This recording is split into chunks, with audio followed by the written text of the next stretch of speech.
News bagi-bagi giveaway. Temukan thumbnail dengan tanda khusus giveaway ready.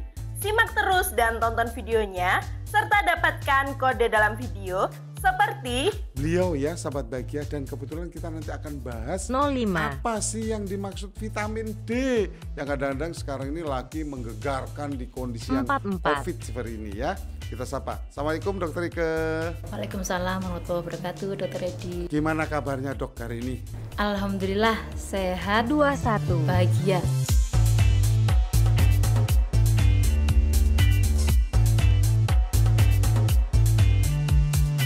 Jangan lupa follow sosial media Instagram Jatim News untuk mendapatkan pengumuman pemenang giveaway.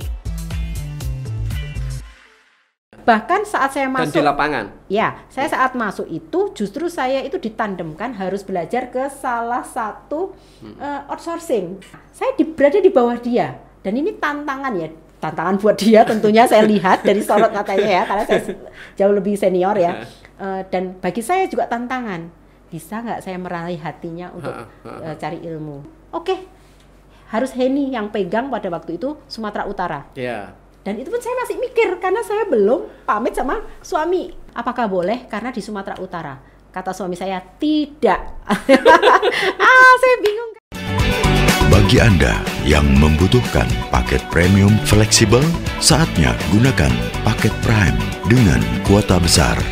Paket Prime, tanpa takut kehabisan kuota.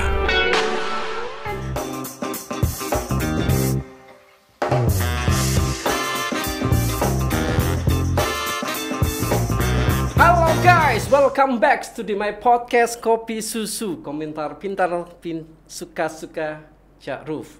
Pada pagi hari ini saya kedatangan tamu spesial guys. Dia bukan orang sembarangan kalau di Indonesia. Kebetulan teman. Kok yang tak podcast sih kok teman-teman top. Tidak, no problem. Selama dia berprestasi, kita terbuka untuk siapa saja narasumbernya. Kali ini saya memanggil salah satu petinggi Indosat. Saya panggil biasanya Heni Tripurnaningsih SE. Oke. Kenapa saya panggil atau saya datangkan sebagai narasumber guys? Karena pengalaman hidup orang ini sangat hebat sekali. Karena beliaunya mulai dari sekretaris, kemudian bisa meningkat jadi vice president di Indosat. Tentu ada hal-hal atau prestasi yang istimewa sehingga Indosat kan bukan perusahaan sembarangan guys. Dia PMA sama PMDN ya, kalau tidak salah. Iya, PM. Iya, ada ada PMDN, ada pemerintah share sedikit. Ya. Dia pasti punya prestasi istimewa. Mungkin nanti kita kupas siapa Mbak Heni. Saya memanggilnya Mbak Heni, dan mungkin nanti ada yang bisa ya sebagai inspirasi dari para viewer, khususnya para wanita, ladies. Oke, langsung saja kepada Mbak Heni. Bisa Anda ceritakan pendidikan dan latar belakang. Oke, monggo. Ya, terima kasih Jatim News ya. Iya, Cak Ruf. Cak Ruf, Kopi Susu. Komentar pintar, suka-suka. Walaupun pagi ini saya sangat berkeringat ya, tapi semangat karena saya baru lari pagi. Salam kenal, saya Heni Tripurnaningsih, biasa dipanggil Heni. Kemudian saya masa kecil saya itu ada di Kediri, di kota Tahu Kediri. Ya. Kemudian dari SD sampai SMA gitu ya, SD Peraturan 2. Kenapa? Karena pada waktu itu kata ibu saya atau orang tua saya itu sekolah yang paling disiplin itu adalah SDK Peraturan 2 pada waktu itu, dan kebetulan ya di depan rumah gitu ya. Jadi lebih enak sekolahnya, dekat gitu. Kemudian SMP-nya SMP Negeri 1. Itu adalah SMP terfavorit sampai sekarang pun masih terfavorit gitu ya. Nah, ya, gudangnya yang orang-orang jadi itu di SMP 1 Kediri. Kemudian lanjut SMA 2 Kediri. SMA 2 Kediri itu juga termasuk favorit ya. Ada 2 SMA di situ yang favorit, selalu kejar-kejaran, dan SMA 2 juga termasuk favorit. Alhamdulillah bisa sekolah di tempat-tempat favorit ya. Kemudian saya harus hijrah karena kuliah ya. Cita-cita saya kuliah di mana waktu itu? Pada waktu itu pengennya itu kedokteran UNER. UNER. Tapi saya masuknya akhirnya kemana? Akhirnya ke Politeknik. Politeknik itu pada waktu itu masih under Universitas Brawijaya Malang. Oh iya, oke. Sekarang sudah berdiri sendiri, namanya Polinema ya. Polinema. Yang gedung gede itu ya di Soekarno-Hatta. Nah, kenapa saya sekolah di situ? Itu adalah anjuran dari almarhum bapak saya. Kenapa? Pada saat itu Polinema itu atau Politeknik itu sekolah yang siap bekerja cepat, 3 tahun cepat bekerja gitu ya, D3 ya. Kemudian yang karena saya perempuan, pada waktu itu saya memilih sekretari. Jurusan sebenarnya ilmu administrasi niaga. Dan saya kaget ternyata ilmunya itu lengkap sekali di situ. Mau hukum saya dapat. Jadi walaupun itu kulitnya mungkin ya. Saya dapat. Kemudian administrasi niaga ya, hukum niaga, hukum perdata dan sebagainya itu saya juga belajar gitu ya.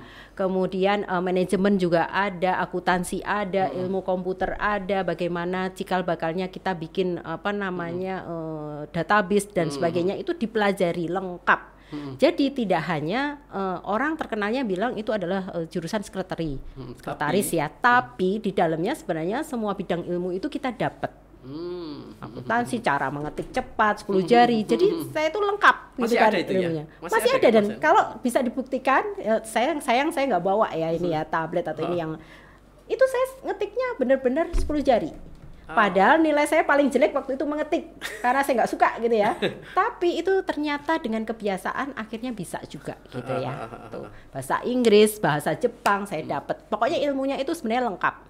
Akhirnya saya lulus sekretari walaupun saya tidak suka. Jadi gini, dalam hidup itu kita kan kadang apa yang tidak kita suka itu kita hadapi. S1 atau D3. Oh, D3 ya. Itu karena saya dari keluarga kurang mampu ya, sehingga bapak saya mungkin menyarankan supaya cepat jadilah ya itu. Akhirnya saya selesai sekretaris dan saya alhamdulillah juga IP juga nggak terlalu bagus tapi juga tidak jelek. Jadi IP-nya pas 3. SP-nya pas 3, tapi saya belum lulus. Bedanya lulusan-lulusan lainnya ya, di angkatan saya, walaupun saya nggak terbaik ya, tapi tetap baik karena 3 di atas 3 ya, IP-nya. Itu saya bisa mendapatkan pekerjaan, sorry to say, saya tidak melamar dan saya dilamar. Siapakah yang melamar saya waktu itu adalah gudang garam. Kenapa kok bisa kenal gudang garamnya dengan saya? Karena pada waktu itu ada hal yang kita itu jadi orang harus berbeda ya dengan yang lain, harus berani berbeda. Pada saat itu saya mahasiswa semester akhir harus praktek kerja kan. PKL. Yang saya lakukan apa? Semua hanya mendapatkan satu perusahaan untuk praktek kerja, tapi saya waktu itu saya kejar dua-duanya. Dan keduanya adalah perusahaan besar. Yang pertama saya praktek kerja di gudang garam, kemudian yang kedua saya praktek kerja di Indosat. Dan di 2 tempat inilah saya bekerja sampai menjelang usia saya akan pensiun ya mungkin 6 tahun lagi lah kalau normally ya. Seperti itu. Jadi saya bekerja, setelah bekerja di Indosat, setelah gudang garam 1 tahun, kemudian saya pindah ke gudang garam ke Indosat. Kenapa saya pindah? Karena saya orangnya tidak suka zona nyaman, dan pada saat itu saya merasakan setahun itu di gudang garam saya zona nyaman. Kalau nggak salah public relation ya di gudang garam. Sebenarnya sekretari, tapi sebenarnya saya banyak juga menangani soal PR. Jadi bagaimana ada tamu kunjungan dari perusahaan-perusahaan lain, kemudian saya menyambutnya, saya harus present siapa itu gudang garam, bagaimana itu gudang garam dan sebagainya. Kemudian juga pekerjaan administrasi. Gajinya kan cukup lumayan kalau gudang garam. Enggak juga. Pada saat itu sih enggak. Kalau saya bandingkan ya dengan yang perusahaan lain yang besar ya, itu enggak. Tetapi kita dapat sesuatu lah ya. Pengalamannya itu luar biasa karena saya harus sering berhubungan dengan Departemen Keuangan, sampai kenal dengan namanya Menteri Keuangan. Di level saya itu loh ya, di saat saya masih pekerja awal, saya sudah kenal dengan pejabat-pejabat tinggi itu karena gudang garam. Dan saya selalu naik pesawat dengan pesawat yang waktu itu pada zaman itu itu the best airline, the best airline saat itu bukan Garuda loh, pada saat itu adalah Sempati Air gitu ya. Nah kemudian hotel di bintang 5 seperti dengan kendaraan yang saya tumpangin begitu kan. Dari Kediri kan belum ada bandara ya. Sebentar lagi mau ada nih Kediri, kota kebanggaan saya selalu bawa tuh Kediri, saya banggakan. Sebentar lagi mau ada bandara. Pada waktu itu belum ada bandara sehingga saya selalu harus ada perjalanan darat ke Surabaya baru terbang kan ke Jakarta. Nah, perjalanan daratnya pun difasilitasi dengan mobil-mobil yang istimewa, yang mungkin saat itu orang gede pun ya, orang pejabat pun belum pernah merasakan namanya mobil XKTT. XKTT. Waktu itu kan, itu saya udah pernah mau mobil Mercy, mau BMW, saya udah pernah semua naik hanya gara-gara di gudang garam. Mungkin semua saya nikmati ya, saya nikmati. Oh ya, ternyata saya mendapatkan pengalaman sebagai seorang VIP itu seperti itu ya, seorang eksekutif itu seperti itu, walaupun saya waktu itu sekretari atau PR ya, sehingga ya kita nikmati lah. Tapi yang namanya hidup kan saya nggak suka zona nyaman. Akhirnya saya melirik-lirik lah. Oh, saya pengen yang tertantang lah ya, perusahaan yang lebih besar, lebih inilah ya dinamis gitu. Akhirnya saya mendapatkan Indosat. Kalau itu saya melamar dan ribuan orang. Usia berapa? Itu kira-kira aku umur 23, 24 ya. Oh ya, masih itulah. Ya masih muda banget ya. Kemudian masuk ke Indosat. Di Indosat tuh saya serasa kayak ketemu soulmate ya, friend banget ya, cocok banget gitu dengan budaya kerjanya, terus kemudian dengan spiritual support ya di setiap waktu zaman itu ya, di setiap lantai itu saya lihat kok ada musola gitu. Terus kemudian gitu ya? Untuk yang non muslim juga disediakan fasilitas untuk bisa selain bekerja juga mendalami spiritual seperti itu. Saya merasa klik lah ya dengan Indosat, dan memang hasilnya sampai sekarang tetap di Indosat, dan saya merasa bukan saya nggak dapet tawaran ya, saya itu juga ikut LinkedIn, saya punya banyak teman, nanti ada cerita ya dengan LinkedIn itu ada seseorang di LinkedIn itu yang dulu pelanggan saya gitu ya, pelanggan Postpaid saya, kemudian saya rekrut dari hasil saya ya. Oh sorry, dulu ketika you Indosat itu posisi apa? Marketing atau langsung sekretaris? Sekretaris. Tapi terkadang menjual juga, selling? Bukan, di perjalanannya saya dapat kesempatan untuk jam lah ya, dari posisi sekretaris ke sales. Saya yang minta, jadi saya yang minta memang, karena saya sudah bosan. Jadi saya itu orang pembosan dan sangat suka nyaman. Tantangan kayaknya. Ya, saya nggak suka di zona nyaman. Begitu sudah, kok cuman begini-begini aja ya. Nah, saya maju ke bos saya. Gila, berikan saya pekerjaan yang menantang. Indosat nih kasih gaji ke saya ini kelebihan, jadi berikan pekerjaan lebih dari saya. Masa seperti mohon maaf ya yang masih jadi sekretaris, bukan berarti sekretaris itu tidak, cuman memang saya pembosan, tapi sekretaris itu luar biasa. Jadi jabatan atau fungsi yang sebenarnya sangat tinggi dengan jiwa melayani ya. Dia tidak terlihat tapi dia perannya luar biasa. Hidup sekretaris. Berapa lama dari sekretaris kemudian pindah ke sales? Sekitar 8 tahun ya. Oh, 8 tahun kemudian pindah ke sales. Kemudian saya pindah ke sales, dan itu pun perjuangan saya sendiri untuk minta, tidak diperbolehkan oleh bos saya, karena pada waktu itu saya selalu punya atasan itu selalu dekat ya. Jadi itu gunanya, sehingga beliau juga ada ketergantungan ya, belum tentu cocok dengan sekretaris yang lain. Sudah cocok, sehingga beliau menyarankan jangan dulu. Begitu beliau pada waktu itu sudah ada tanda-tanda dapat SK untuk pindah ke Jakarta. Saya di Surabaya kan selama 8 tahun itu. Ya sudah, saya dipanggil. Ya sudah, kamu tuh pengen kemana? Saya pokoknya pengen Pak yang bekerja yang melihat banyak orang, berkesempatan untuk bertemu dengan banyak orang. Akhirnya ya udah, ini ada AM3. Saya senang sekali karena pada saat itu Indosat tuh kan pada waktu itu kan hanya telepon itu ya, sambungan langsung internasional, SLI lah ya, Indosat bisnisnya ya. Kemudian kan merger dengan Satelindo pada saat itu, atau pertama-tama dengan M3, bikin anak perusahaan baru namanya M3 di bidang seluler. Akhirnya saya sangat tergerak, ini kayaknya ke depan ini saluran langsung internasional itu akan mati, digantikan dengan seluler. Sekarang lah saatnya saya harus belajar. Kalau nggak sekarang saya dikasih kesempatan akan lewat itu masanya. Iya betul. Ya, Moment. Ilmu saya tidak akan terupdate gitu kan ya. Kemudian yang kedua juga karena zona nyaman tadi sebagai sekretaris, saya lihat lebih baik anak-anak muda lah ya, yang baru-baru lah yang jadi sekretaris ya. Kemudian saya harus sudah ke level yang staff yang tugasnya lebih menantang lah gitu. Waktu itu posisinya apa ketika taruh di sales? Sales postpaid. Jadi ya saya sudah supervisor atau manajer atau saya staff dan ya. Bahkan saat saya masuk dan di lapangan. Ya, saya saat masuk itu justru saya itu ditandemkan harus belajar ke salah satu outsourcing tenaga yang non karyawan tetap. Tetapi dia sudah jadi masuk situ dalam posisi sebagai supervisor ya. Nah, saya berada di bawah dia dan ini tantangan buat dia tentunya saya lihat dari sorot matanya ya, karena saya jauh lebih senior ya, dan bagi saya juga tantangan, bisa nggak saya meraih hatinya untuk cari ilmu gitu. Akhirnya kami bersaing gitu ya, bersaing. Setiap kali saya dapat tugas untuk bikin event open booth gitu ya, untuk sales, itu ternyata sales saya melebihi ekspektasi, jauh melebihi ekspektasi. Setiap kali tampil gitu ya, selalu saya dapat pelanggan lebih banyak, sehingga yang bersangkutan ya supervisornya yang nggak tahan dengan saya, akhirnya dia menyerah, dia pindah ke perusahaan lain. Pada saat itu di zaman tahun 2004-2005 ya, itu kan banyak muncul seluler baru ya, ya ada Asia, ada apalah ya itu ya, macam-macam lah, smartphone dan sebagainya. Dia akhirnya pindah.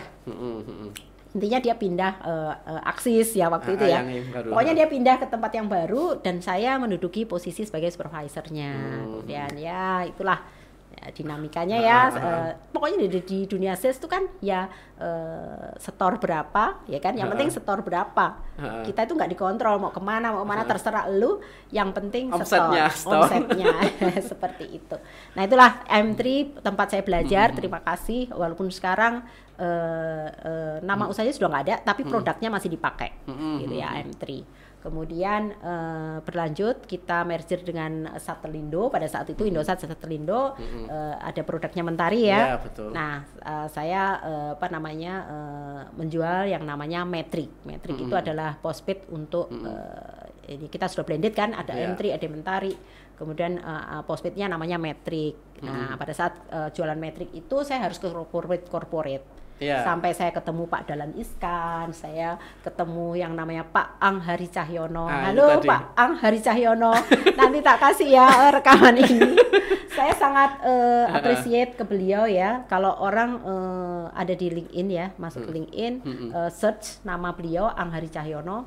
Beliau adalah aktivisnya di situ ya, pemerhati teman-teman yang kurang beruntung mencari gitu ya. Ya, beliau yang mencarikan jalan, terus kemudian beliau yang mengupgrade ilmu secara tidak langsung dengan tulisan-tulisan beliau, sampai ada pemerhati yang pengen membikinkan buku tentang apa-apa, baik quote, baik pelajaran-pelajaran berharga lah ya, yang ada di LinkedIn yang sudah ditulis oleh beliau itu dibukukan. Nah, saya lupa judulnya, tapi cari saja sendiri Ang Hari Cahyono, nanti ketemu dah bukunya apa. Jadi sempat ketemu ya, Pak ini. Beliau ini adalah pelanggan saya ya, yang maksudku pertama di corporate yang saya desak. Jadi sebenarnya nggak berminat, tapi saya desak, akhirnya pakailah itu kantornya beliau waktu itu di Jalan Mawar.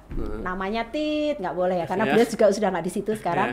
Sampai sekarang beliau juga sudah menjadi seorang GM gitu ya di suatu perusahaan shipping lah ya, atau forwarding gitu ya di Surabaya yang cukup gede. Kemudian kenapa beliau sangat menoreh di hati saya, karena beliau adalah pertama yang membuat saya gembira ya, saya berhasil berjual di level corporate. Kemudian beliau juga saya anggap sahabat. Beliaunya juga menerima saya sebagai sahabat. Kemudian sampai sekarang pun masih bersahabat. Sampai saya karena saya mendapatkan tugas waktu itu amanah sebagai sales area manager Surabaya, di mana wilayah Surabaya Sidoarjo Gresik ya. Kemudian saya 2 tahun berturut-turut itu the best growth nasional di Indosat. Sehingga atasan saya waktu itu merasakan saya harus waktunya untuk naik level. Akhirnya saya diundang ke Jakarta, ya tes lah ya, ada 7 orang, semuanya laki-laki kecuali saya itu, dan saya lolos. Yang memilih saya adalah waktu itu salah satu direktur kami ya, namanya Pak Eric Mayer. Nah, tentu pada kenal ya Pak Eric Mayer itu adalah suami dari siapa artis itu? Artis saya. Nah itu dah. Betul. Salah satu artis lah ya itu. Beliau tertarik dengan saya karena apa? Tentunya selain menggali ya konsep kerja saya, kemudian juga bagaimana saya apakah ligat di sosial media. Nah, waktu itu saya tidak banyak ngomong karena kan pakai bahasa Inggris. Nah, keterbatasan juga kan ya untuk show up in English gitu ya. Akhirnya saya tunjukin aja handphone, saya keluarin dari tas, saya tunjukin, nih Pak, sosmed saya ada pada waktu itu ya, masih zaman tahun berapa itu ya, 2012 2013 ya. Sosmed saya adalah Facebook, kemudian ada Twitter, LinkedIn waktu itu sudah belum ya, saya lupa. Pokoknya saya tunjukin, ini loh isinya, coba dilihat aja sendiri. Dan memang 90% penggunaan sosmed saya itu, saya cukup aktif ya, untuk Indosat, jadi promosi, lebih gitu ke ya? corporate image, kemudian untuk personal branding ya sedikit lah ya, sedikit gitu ya. Tapi yang untuk pribadi itu hampir tidak ada gitu, sehingga beliau langsung oke, harus Henny yang pegang pada waktu itu Sumatera Utara. Northern Sumatera.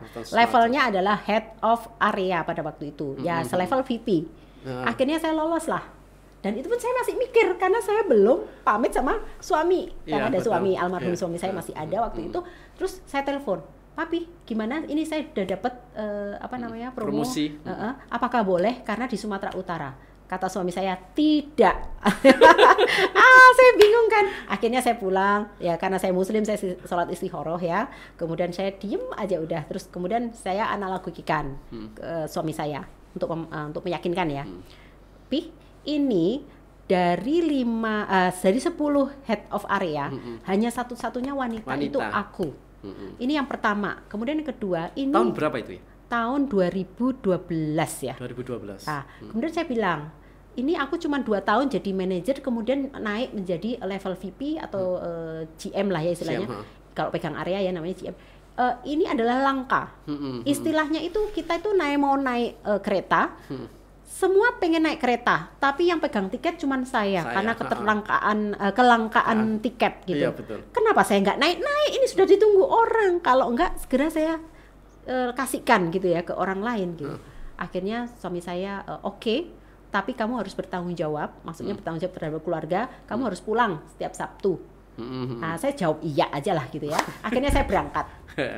Berangkat ya, tapi saya konsekuen, saya pulang setiap minggu. Padahal Anda tahu kan, Surabaya, Medan Surabaya itu perjalanannya non-stop, 3 jam di udara. Dan tak kasih tahu ya rahasianya. Kalau dari Surabaya nih ya ke Medan itu kira-kira 2 jam, itu kita kira-kira sampai di atasnya Batam, itu cuaca pasti buruk sekali. Goyangannya itu luar biasa. Gitu ya? Itu saya sampai saya setiap minggu. Pagi tuh, penerbangan pagi. Apapun lah, pagi, malam, apalagi kalau lagi hujan ya. Tidak hujan pun itu selalu cuacanya selalu turbulensi. Mungkin karena kondisi apa saya nggak tahu lah ya secara teknis gimana ya. Intinya karena saya merasakan setiap terbang itu adalah perjuangan saya. Setiap minggu saya pulang balik. Jadi dari Medan itu jam 19.30, tetapi selalu delay. Jadi kalau misalkan orang yang sering ya terbang Medan Surabaya pasti ingat.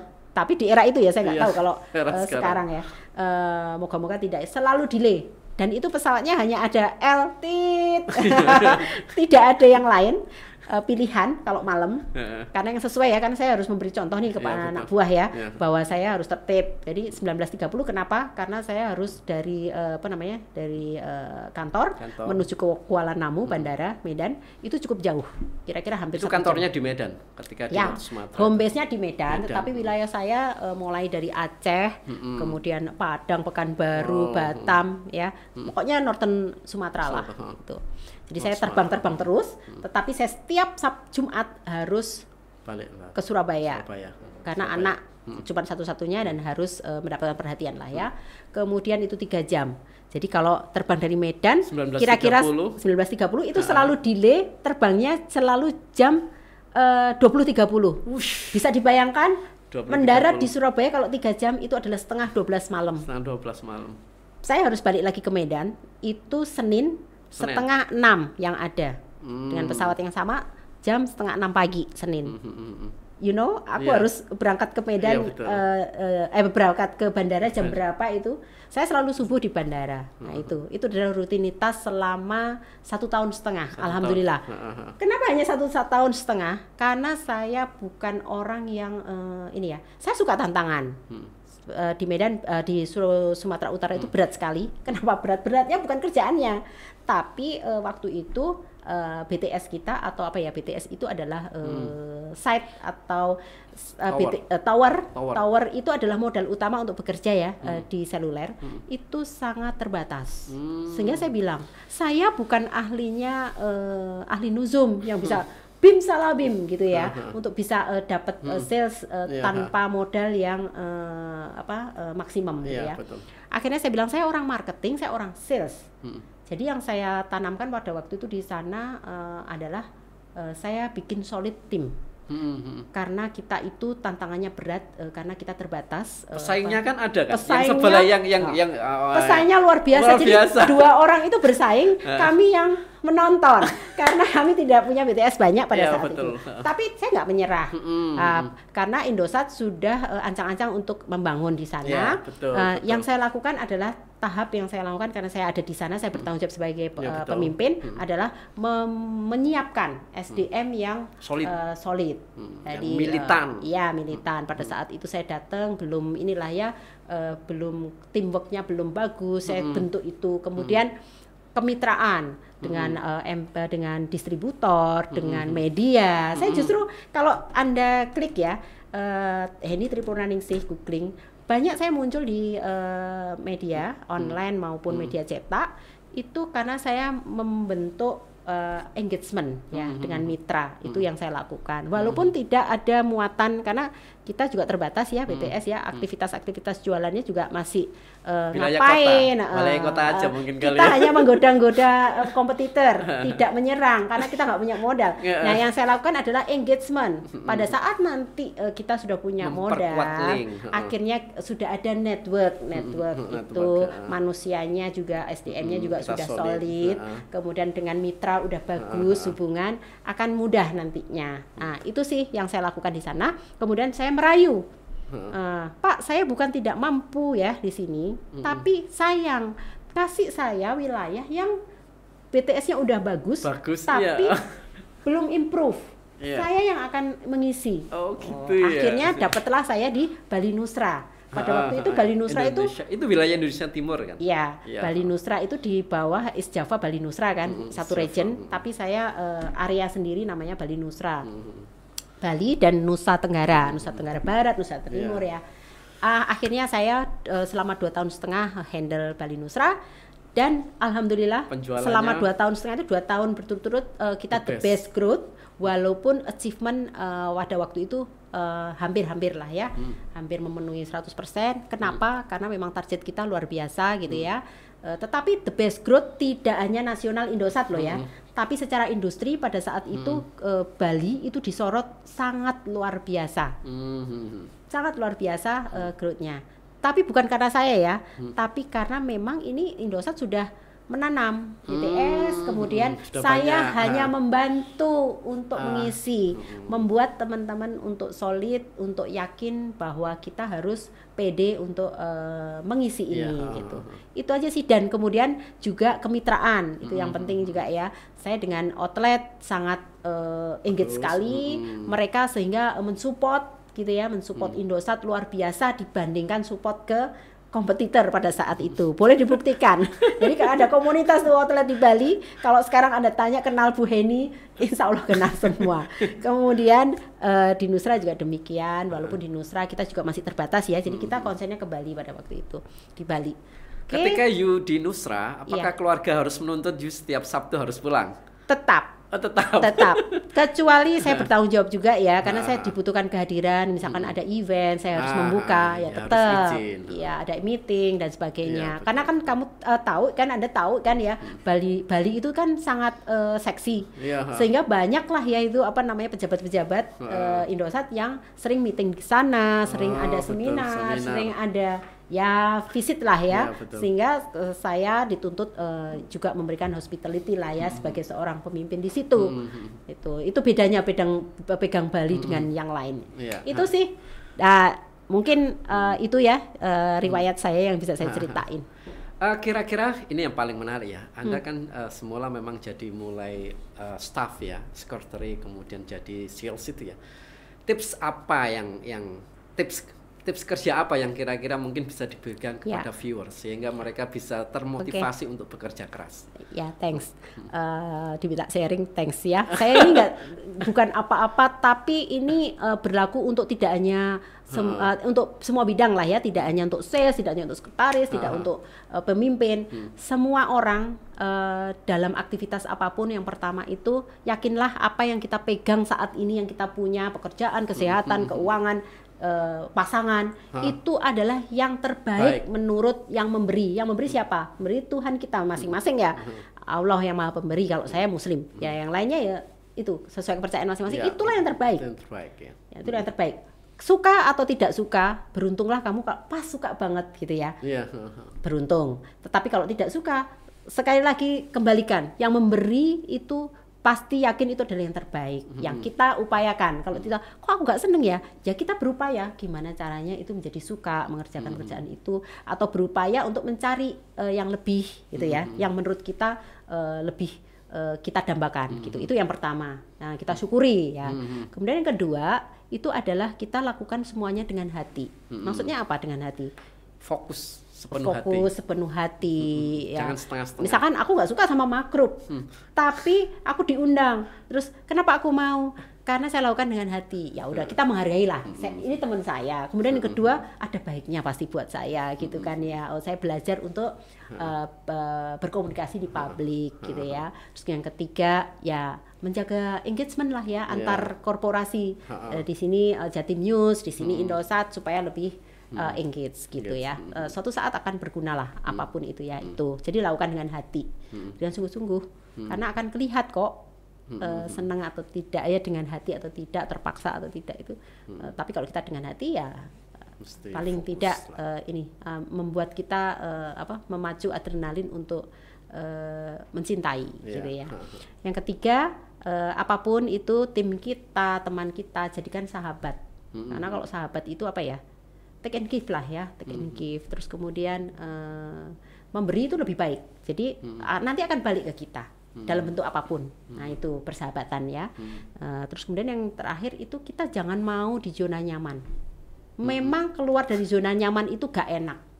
Perubahan, nah itu kan indikasinya perubahan ya. Perubahan itu gak enak, gak mudah. Tapi harus dilawan. Dan kita harus semua ya, semua bidang ilmu, semua masih sekolah pun itu ya jangan mau di zona nyaman. Oleh karena itu saya sekolah lagi S2. Ya kan teman kita ya. Bagaimana sulitnya ya, banyak ini sementara kerjaan banyak, kemudian tugas banyak. Tapi itu harus dilewati gitu kan. Caranya gimana? Engagement ini. Cak Makruf ini pinter. Saya butuh pada saat saya harus ngerjain hal-hal yang saya tidak bisa misalkan. Kita belajar, saling take and give lah ya. Seperti itu. Jadi zona nyaman harus dilawan. Jadi kita harus memacu adrenalin untuk terus berubah dengan dinamis gitu ya, karena yang abadi itu perubahan. Jadi supaya apa? Supaya kita terbiasa untuk upgrade. Selain upgrade, kita juga memperluas networking juga ya dengan keluar dari zona nyaman gitu.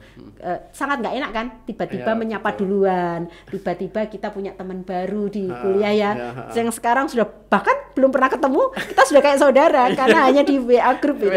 Nah itu termasuk keluar dari zona nyaman itu gitu lah. Nah terus kemudian yang terakhir adalah inilah apa ya, kita itu harus empati ya, empati ke semua juga selain tim kita ya, juga yang di luar, karena kita tidak tahu siapa nanti yang menolong kita ke depan gitu ya. Dunia kan selalu berubah gitu ya. Diharapkan kita bisa saling membantu lah ke depan, semakin sulit gitu ya. Nah kenapa sulit? Karena banyak yang tidak mau keluar dari zona nyaman tadi.